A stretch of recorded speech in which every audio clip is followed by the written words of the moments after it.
Leeds, which is kind of your reflections on this morning and what's been useful and what you'll take away. Obviously it's useful for us to know what was useful today in terms of what we do in the future. Leeds would be a good example where they have area partnerships, and in one of those they have a voluntary community sector chair now, and there are voluntary community sector representatives on all those partnerships. Leeds Voice was set up initially in 1999 to sort out voluntary and community sector and faith sector representation. The strategic reps are identified through our forums, so we have 5 issue-based forums around learning, health, children, young people services and environment. They wouldn't have been there without the Community Empowerment Network behind them, supporting them and informing them and ensuring there's some accountability back to the sector. The single community programme coming in 5 years ago meant that finally we were very well resourced to actually carry out this work. I was just thinking maybe if we looked at others that don't normally get involved in community initiatives, like perhaps the banks, like the major banks, the magistrate corps, police, that kind of thing. It makes it slightly different, and it kind of encourages community members to think outside of the box and look at what's happening citywide. It can start off as just an individual having a brilliant idea. They'll ring Leeds Voice and say, well, this is what I'd like to do for our community because there's a gap in either service provision or information. And it has made a terrific difference to many small groups across Leeds, and very diverse groups, funding a whole range of activities. If this sort of money wasn't available, I don't think any of these small clubs could survive. By itself, this room here is a big item to start off with. There's an awful lot of work went into it, and they're still going into it. The amount of equipment they can afford makes a tremendous difference. It speeds things up a lot. You'll be spending many more years if you're trying to get to this level if you were not funded. If we don't have any funding, we could not progress further.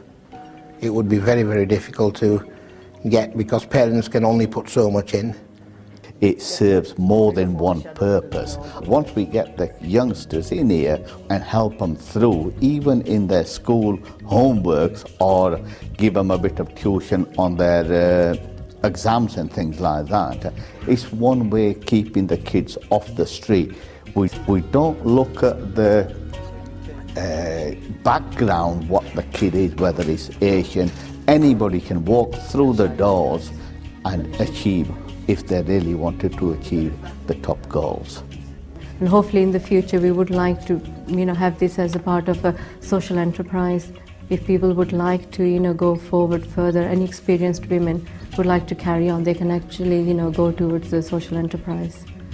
So going from a brilliant idea of an individual and helping them get funding from a funding stream like Community Chest, to actually looking forward onto sustainability, social enterprise may be one answer to that. But it's also about working alongside organisations like the Community Network and really informing people, getting people involved, enabling them to make a difference in their areas.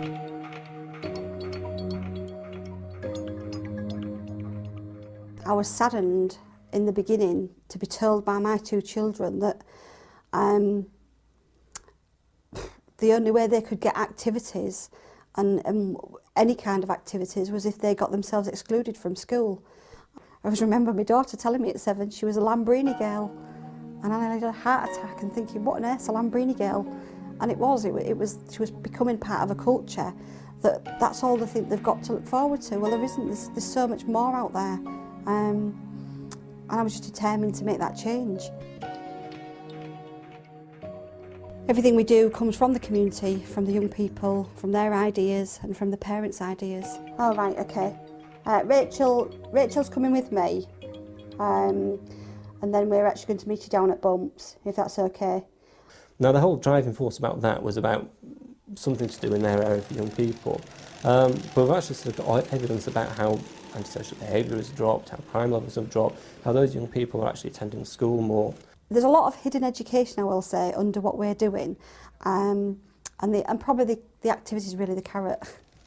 But it's only actually sitting down with the group and sort of pointing out these things that they realise what they're doing affects floor targets. But if you'd asked them at the outset as to, you know, what floor targets do you anticipate hitting with it would have been a complete turn-off. And we're actually starting to have a bit of a dent in many generations that may never have worked, but mainly we're actually raising the young people's aspirations. If we're encouraging local communities to think about the issues in their communities and about things that they can do to actually address those issues and get local people involved in doing those things, by its very nature it is going to start hitting those floor targets. If we can motivate people,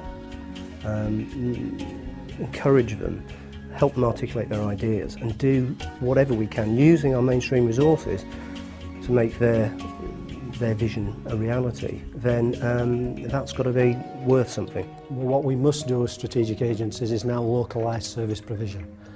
One type of service covering the whole of the borough isn't what's required. We need services to be tailored to local needs. Communities have to be at the heart of regeneration. They've got to be not only consulted, but actually they've got to be the people in the driving seat. They wouldn't have been there without the Community Empowerment Network behind them, supporting them and informing them and ensuring there's some accountability back to the sector. So what we're getting back for this relatively small investment in regeneration term is some huge impact that is impacting real people in real lives. It's such a powerful place to be at the moment, and I think it would be far less rich if the voluntary community sector weren't involved. And I just think it's important to do whatever we can to strengthen the sector and to ensure that they are equal partners at the table.